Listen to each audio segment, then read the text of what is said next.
Magandang araw, mga kakapamilya!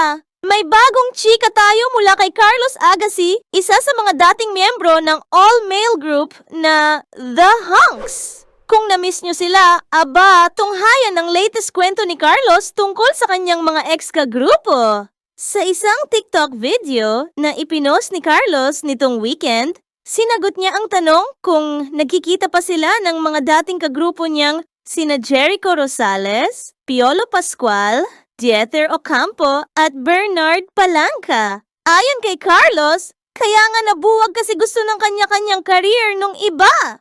Ouch! Mukhang may kasamang drama si Carlos, ha? Sinabi pa ni Carlos na nung group pa sila, pantay-pantay daw sila sa exposure, talent fee, at career. Pero nang nagkanya-kanya na, ayun, nabuog na. Kaya daw napagdesisyonan nilang mag-focus na sa kanilang sariling karera. Kanya-kanya na lang!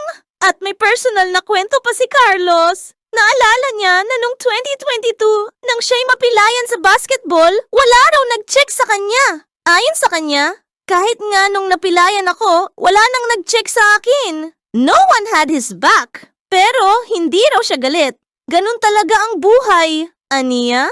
Pero huwag mag-alala dahil ayon kay Carlos, masaya siya para sa mga kasamahan niyang aktibo pa sa showbiz ngayon. I'm very, very happy for them. Kanya-kanya tayo ng path, sabi ni Carlos, at he even gave a piece of advice. Let's not compare ourselves to others.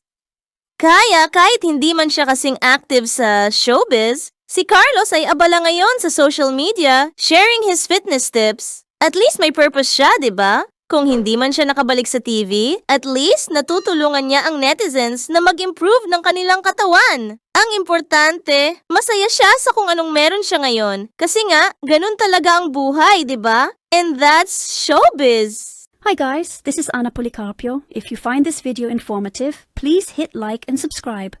Also, please share our videos. Maraming salamat po.